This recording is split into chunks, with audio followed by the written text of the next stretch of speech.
আসসালামু আলাইকুম রাহমাতুল্লাহ। আশা করি সবাই ভালো আছেন। আলহামদুলিল্লাহ। আজকে এই যে থ্রিডিটা দেখতে পারতেছেন, এটার একটা টুলপাথ কিভাবে করবেন এবং এটা হার্ড কত, এটা ডিজাইন জেট, রিলিফ জেট কত, আমি সবই আপনাদের বুঝিয়ে দেখাচ্ছি। অবশ্যই আপনারা সাথে থাকুন, বুঝতে পারবেন।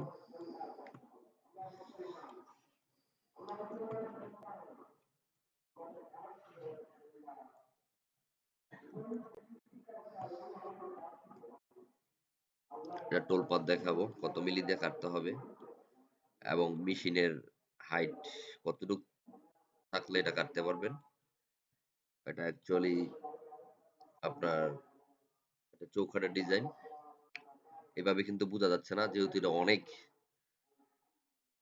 অনেক ডিপ। এই যে ১৭৫ ডিপ। এই ডিজাইনের ডিপ ১৭৫ সো ১৭৫ বলতে ৬ ইঞ্চি আর ১ ইঞ্চি। আপনার ৭ ইঞ্চি হইলো এটার এখান থেকে এখানের যে হাইট ৭ ইঞ্চি। সো এটা একটা চৌকাঠের রাউন্ড, ২ টা মিলে একটা চৌকাঠ হবে। এখানে এই যে দেখতে পাইতেছেন এটা রাবিট অংশ। পাল্লা যেখানে সেট হবে এটা ওই জায়গার অংশটা এটা। সো এটা নিচের মাথা, এটা উপরের মাথা। একসাথে ২ টা কাইটা অ্যাডজাস্ট করলে আপনার একটা চৌকাঠ হবে। একটা চৌকাঠ হবে। আশা করি বুঝতে পারছেন। সো এটাকে আমি এখন টুলপাত করব। অনেকে বলছিলেন ইন্ডিয়া থেকে যে এটা টুলপাত কিভাবে করেছেন? আপনি এটা মেশিনে সেট করবেন। অবশ্যই কাঠটা যেহেতু এভাবে রাউন্ড, সেক্ষেত্রে এখানে একটা পেকিং দিবেন, এখানে একটা পেকিং দিবেন। জাস্ট এখানে যদি আপনার এখানে আমার এই যে এই অংশটার ভিতরে আ প্রায় ৫ সুতার মতো এখানে জায়গা আছে। আর এখানে তো রাবিটের তো অংশ আছে। এখানে নাট লাগাইতে পারবেন, এখানে নাট লাগাইতে পারবেন। তো আর এখানে পেকিং দিবেন, এখানে পেকিং দিবেন। আর এভাবে সোজা আছে কিনা দেখে নিবেন। তারপর সেট করবেন। সেট করার পরে আপনার অটোমেটিক্যালি মেশিনে যেভাবে কাটবে এভাবে কাটবে। আপনি চাইলে এভাবে টুলপাত দিতে পারবেন। সো এই হলো আমার একটা কাজ। এই 3D একটা কাজ। এটা রাউন্ড একটা শেপ নেওয়ার পরে এটার ভিতরে এই কাজটা বসানো হইছে। একেবারে ঠিক সেম চৌকাঠের রাউন্ড অনুযায়ী কাজটা বসানো হয়েছে। আদারওয়াইজ আমি একটা টুলপাত করব। টুলপাত করতে হইলে অবশ্যই আমাদের একটা ভেক্টর তৈরি করে নিতে হবে। আমি দেখবো এটার সাইজটা কত আছে, হাইটে কত আছে। ২৭৫, ৬১০। ৬১০ টা আমার ঠিক রাখতে হবে।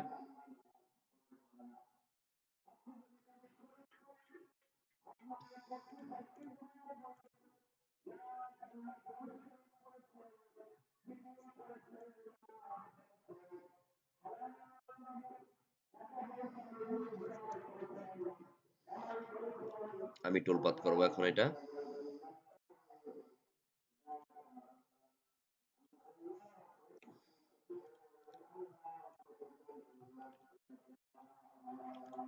রাস্টার angle ৩০০, sorry ২৭০, but bit select করতে হইব। 3 বল নোজ,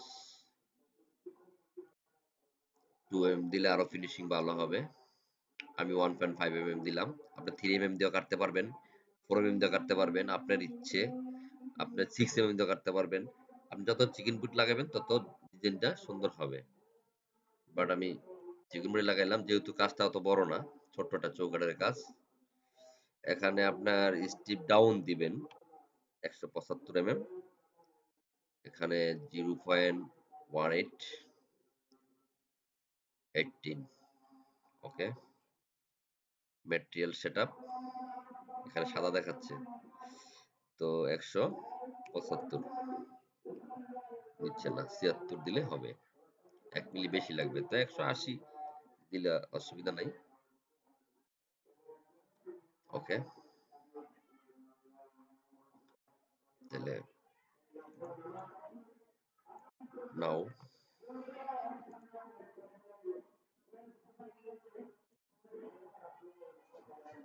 তোলপাত দিয়ে দিলাম।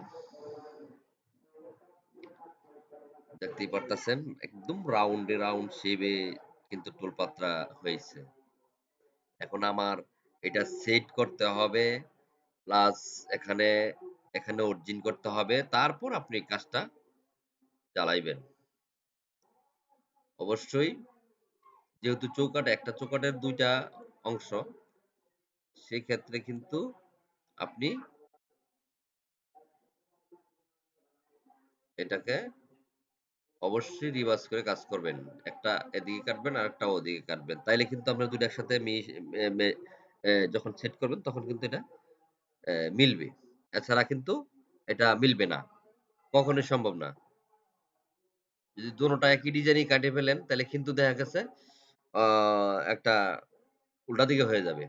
আপনি অবশ্যই ২ টা ২ দিকে রিভার্স করে নিবেন। একটা লেফট যদি কাটেন, একটা রাইট কাটবেন। তাইলে কিন্তু আপনার জিনিসটা সুন্দর ম্যাচিং হয়ে যাবে। আমি আপনাদের পুঙ্খানুপুঙ্খভাবে বুঝাই দিলাম জিনিসটা। এই যে আমি যখন এটাকে উৎপাত করলাম এটা কিন্তু এমন হচ্ছে। তো এখানে যেটা থাকতেছে এটা কিন্তু আপনার সিমুলেশনে দেখা যাচ্ছে। কিন্তু আপনার কাঠের ভিতরে কিন্তু এই অংশটা থাকবে না। অথচ ভয় পাওয়ার কিছু নাই যে এটা আবার কি দেখা যায়? এটা কিছুই না।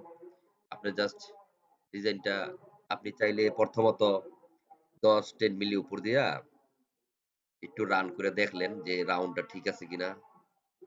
ডিজাইন ঠিক আছে, আরেকটু নিচে নামায় দেখলেন ঠিক আছে কিনা, বাজে কিনা কোথাও, কম বেশি হইছে কিনা। তাহলে শেপটা একটু আপনি আবার একটু কম বেশি করে নিতে পারবেন। এটা কিন্তু আমার 100% শেপ না। এটা আমার চৌকাঠ কাঠটা যেরকম ছিল আমি ওরকম বানায় নিছি। এটা কিন্তু স্কোয়ার না। যে স্কোয়ার রেক্টেঙ্গেল নিছি ওইটাতে হয়ে গেছে। এটা কিন্তু ওইরকম না। তো গাইস দেখতে পারলেন? আশা করি বুঝতেও পারছেন যে এটা আসলে কি। আপনারাও পারবেন চেষ্টা করলে। আপনারাও পারবেন। যদি কোনো জানার থাকে অবশ্যই কমেন্ট বক্সে কমেন্ট করবেন, জানবেন। আমি অবশ্যই জানাবো। অবশ্য ডেসক্রিপশনে ফোন নাম্বার দেওয়া আছে। অবশ্যই জানাবেন। অনেক লিঙ্কও দেওয়া আছে আমার ইউটিউব চ্যানেলের প্রোফাইলে। আপনারা অবশ্যই কল করতে পারবেন, জানতে পারবেন যে এটা আসলে কিভাবে করা সম্ভব। অনেকে জানে না, অনেকেই জানে হয়তোবা। সো আমি এটা এভাবে করছি। যদি জানার থাকে অবশ্যই জানাবেন। আল্লাহ হাফেজ।